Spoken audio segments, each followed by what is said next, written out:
Okay, let me introduce our first presenter, Marco Bastos, right, from Duke University, and his practice will be a bridging structural host, scholarly collaboration in online social networks.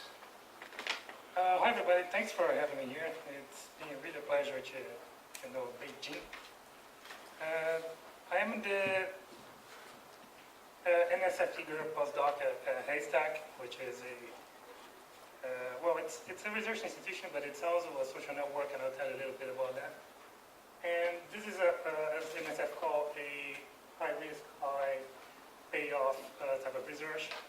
And the idea behind it is we have this social network, if you're not familiar with, it's called Haystack, and most of the researchers we have there are from the humanities and, well, quite a lot of, as well from technology backgrounds. And they get together and discuss all sorts of things. It's an open network, anyone can join in. It's free of charge. And if you're interested, just drop me a line, I can walk you through.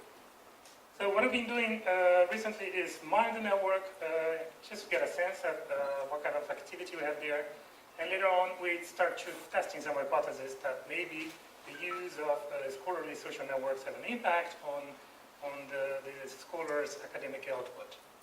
So this is the figures of the network. You can see it's a fairly large graph.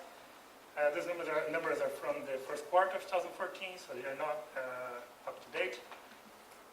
We have 8,000 posts with comments, so you can extract the network from that, 7,000 comments. And this is generated by around 500 unique users and 2,000 commenters.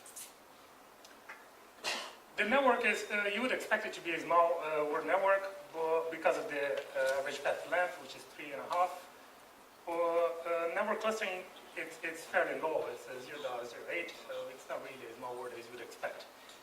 The network is also not particularly dense.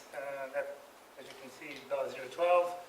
So you have a mix of small word network with centralized network. You can figure there's some very important hubs here. So this is hyperlinks between users. It's not a feature that users explore a lot, but you can actually link to other profiles as you would do in a social network. And you can see there are a bunch of not only hubs, but also some closely knitted communities. External links, unlike other academic networks that we know, this one clearly points towards other social networks, which is quite interesting. And sorry for the hairball, but you can see that you got there Twitter, YouTube, Wikipedia, you got other social networks. And those are the primary sources of links. User base is, although it's meant to be international, user base is fairly North American. There's considerable activity in Europe and the United Kingdom. Well, North America, particularly the US and Canada, is still predominant. And when you move to the commenters base, which are people who are actually getting back to the posts and contributing to the website, providing feedback, it's even more reliant on the North American user base. So you can see that even Europe disappears. It's also highly seasonal because it's mostly used by early scholars and academics. So you have these seasonal patterns that reflect academic terms and so on. The topics that users discuss also tend to vary over the time. You have digital media. Back in 2011, the email, it got quite big in the last year or so. So it varies through time. The study we implemented was with one specific community inside this network that's called the Haystack Scholars. Okay?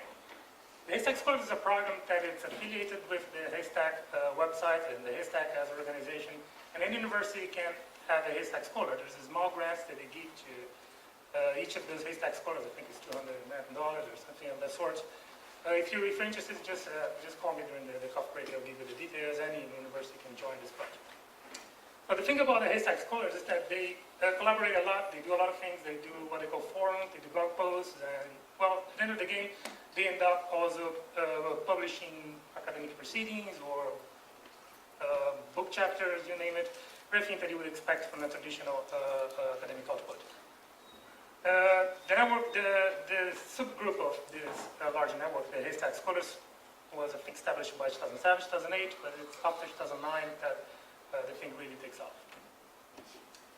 The study that we did here is we realized in two fairly large networks. First is provided by Haystack itself, which is the SQL dump. We could extract all the network activity in the website that we could possibly imagine.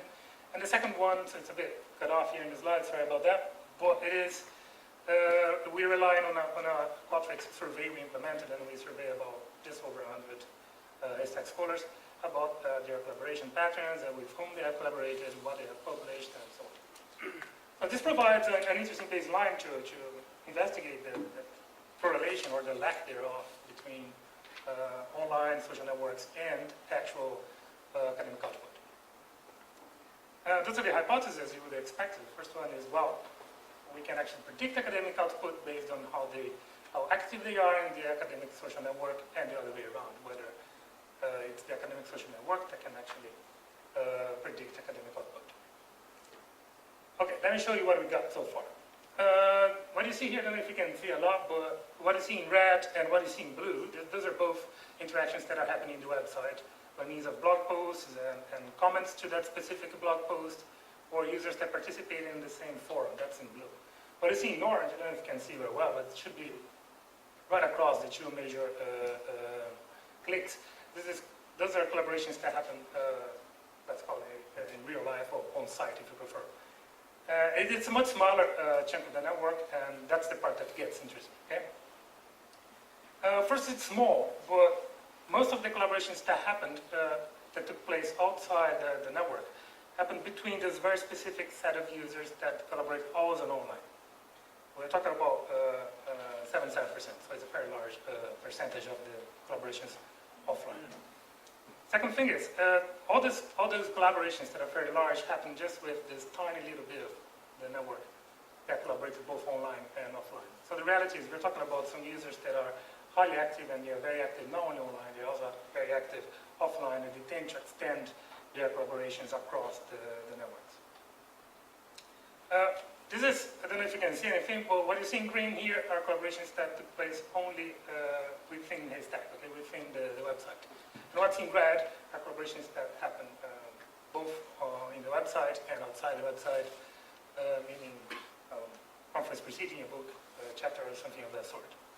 So there's quite a bit of overlap, and the interplay seems to be quite interesting. We tested not only those two variables, but I think I had 6 or 7 variables. Considering we considered level of education, time they spent in the networks, and we can check the full paper for the full details. But one interesting variable that we considered is time spent in the network, and contrary to my expectation at least, network exposure did not present any significant impact on academic output. So they could spend 1 year, 5 years, 10 years, wouldn't actually make a difference. What actually proved to be a fairly good predictor, well, take that with a grain of salt, was academic output. It could actually explain around 40% of the variance of a user's activity in the social network. Okay? So this is the breakdown. You got a R-square of 0.39, and for all those 6 or half a dozen variables we considered, the output, the real world offline academic output was the best we managed to use to predict the activity in the network, and not the other way around. In short, what you have is scholars that are very committed to academic research, okay? And they join the network either before or after they become very active in the growing academic market, and this seems to resound in the social network.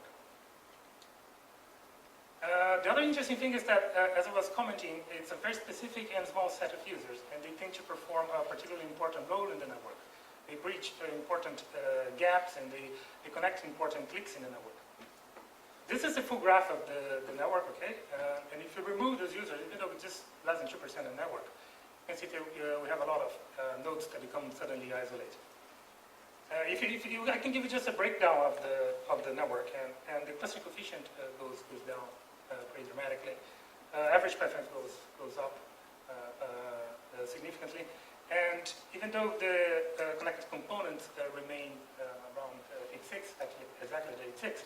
What you can't see, and I can't see either, is the number of unconnected nodes that become detached from the network. It's much larger. You got cut off from the slide, but it's about 40% more users that are simply detached from the network simply by removing these users. So let me give you a few remarks of this paper. First thing you probably already knew is that academic networks are heavily tailed, so they are driven by a small set of users and very active, and you probably should expect that from any academic network. Second thing is that those users that collaborated both online and on-site, they are very important because they bridge this network. They provide the connection between parts of the network that otherwise would remain isolated and would not connect to the larger group of users. Third thing is that exposure to the academic social network does not seem to affect academic output as far as you could measure with these variables I just described to you. Fourth thing is there is, however, considerable cross-correlation between what's done in the website and what's done outside the website in academic venues and so on. And this one we can probably not read, but what it says here is that ASEC scholars that have a higher academic output, they tend to also have a higher activity level on the website. It's so much higher that you can actually predict the activity level in the website by just considering the academic output those scholars reported in the period. But not the other way around. We would expect first, that was our main working hypothesis, that we could predict, at least in conjunction with other variables, the academic output based just on how much and how often and how long they are interacting in the website. But that does not seem to be the case. What we have here is the opposite relationship, actually. Well, with that, I close this talk. Thank you for your time, and if you have any questions, let's send them. Any questions?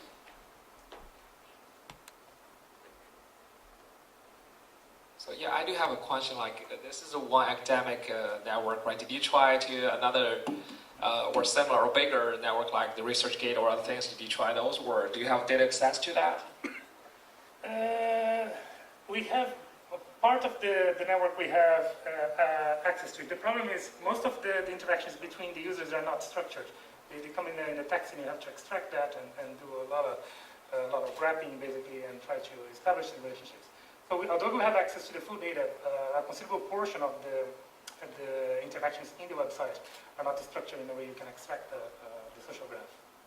Okay, so how many users are you talking about in this network? It's about 14,000 as of today. Okay. The data I analyzed here is the last SQL dump I got was from March, so that was 13,000. That shouldn't make much of a difference. Okay, thanks. No other questions? Oh, more of a kind of a comment. What about, besides ResearchGate, what about like other ones like Mendeley, right, has Mendeley Networks or so, which was, I think was acquired by Elsevier or something, right? So they also have like a scholarly network there, or like also academia.edu. Yeah, the first approach I thought about this data was exactly to perform a comparison between different academic social networks. We could, for instance, understand how different or similar they are to other networks, to the very internet, for one, because we have this baseline comparison. So we did a study, we compared with, there's this French academic network, it's called Hypothesis, and it's very large in the academic community. The problem with Hypothesis is, at first, it's more of a publishing platform. So we don't have a lot of metrics you can extract from Hypothesis and at the same time be cross-comparable to Haystack. As I showed you, Haystack is a social network per se, in the sense that users follow each other and they interact and so on. And Hypothesis is more, let's call it, a portal of blogs. So users get there and blog and so on. So we have that. We are still working on this paper. We actually submitted a portion of this paper. And as interesting as the results might be, we do feel that we need more of a network that's more similar to Haystack in terms of design and purpose. Mendeley could be a good approach, and we also approached academia, but it's much harder to deal and to get data from companies that are private. Mendeley, as I mentioned, It just got sold out to Elsevier, so we're not going to get our hands on that data anytime soon. And Haystack is not-for-profit, open, and publicly funded, so it's a different ballgame altogether. Okay, thank you. Okay. All right. So our first speaker actually made it. Excuse me, can I have another question Oh, I'm sorry. Yeah, I think your data shows convincingly about the relatedness and interdependence between online and offline networks.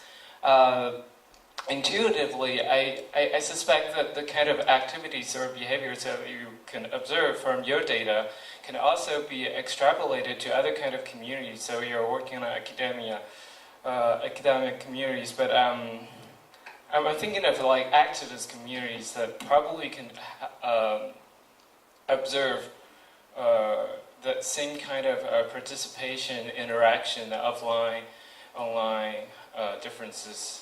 Well, I want to hear your thought on that. We do not know that in terms of specifically about academic communities, but I would agree with you in terms of working hypothesis. As far as I've seen, it's tailored and it's highly dependent on older hubs, so it still has this richer dynamics.